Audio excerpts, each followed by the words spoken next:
Hello investors and traders, today I'll speak about Verizon Stock, Verizon Dividend. It's one of my favorite dividend stocks now with dividend yield close to 7%. So today we'll check it technical and fundamental analysis. So let's start with the fundamental parameters. So of course it's a communication service company. So let's have a look on the fundamental parameters. Look, the debt to EBITDA ratio 3.6. It's not low, but still we see interest coverage is more than 8. It's supposed to be usually interest coverage more than 5, then it's okay. I remind you the interest coverage it's EBIT, operational income of the company divided by the interest expense. If it's above 5, so generally it's okay. And the ratio of debt to EBITDA is more than 3, but I don't think it's terrible. Of course we shall look more closely to the debt composition, to the balance sheet, but generally now I think it's fine. The gross margin is 56, it's quite high, and also net margin 15%, so very impressive marginality for such company. And here we can see the future EPS, earning per share, for the future 5 years expected to grow about 1.2%, and the revenue also expected to show a slight growth. And the valuation, of course, now it's very cheap stock, a P ratio of 7.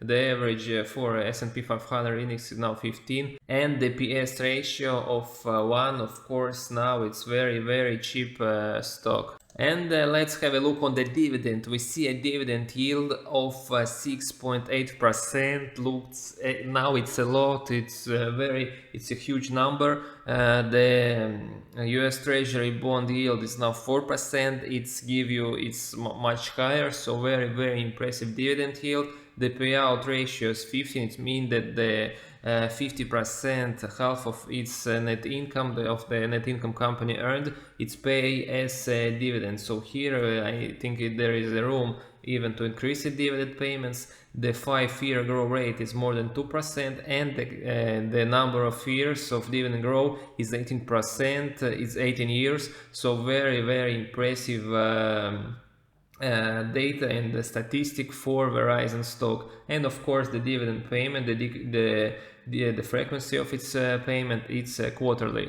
Let's have a look here. Another data of Verizon stock parameter. The market cap is 160 billion bucks, so it's a lot. We see that the revenue is last quarters continue to grow, and the marginality also. The marginality also very impressive. Last quarters it was net income margin 15%, 14, and the last data is 19%. So it's really very impressive figure.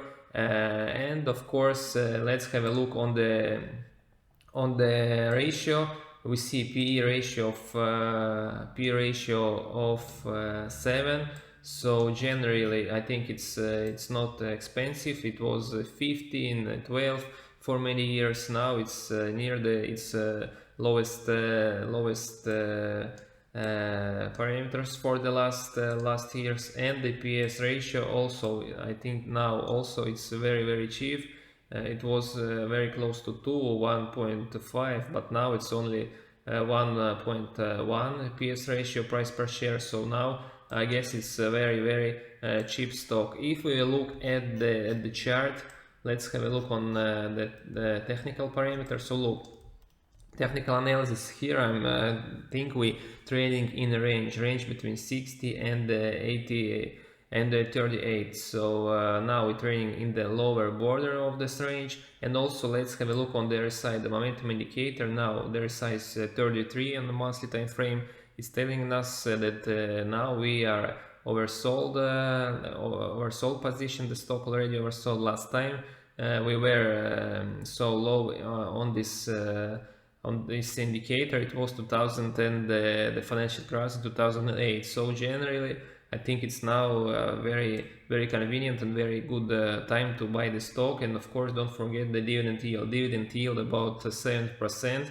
Yeah, it's very impressive. Of course it has a debt. The company of course has debt, but we saw that interest coverage is close to 7 to close to 8. So in the near term, I don't see any problems with that for this company. So Verizon, it's one of the dividend stocks that I hold in my portfolio. I like the dividend. I like to receive quarterly cash flow. So if you like dividend investing, if you like my channel, if you like this video, so please subscribe on my channel, and of course see you on the next time. Bye.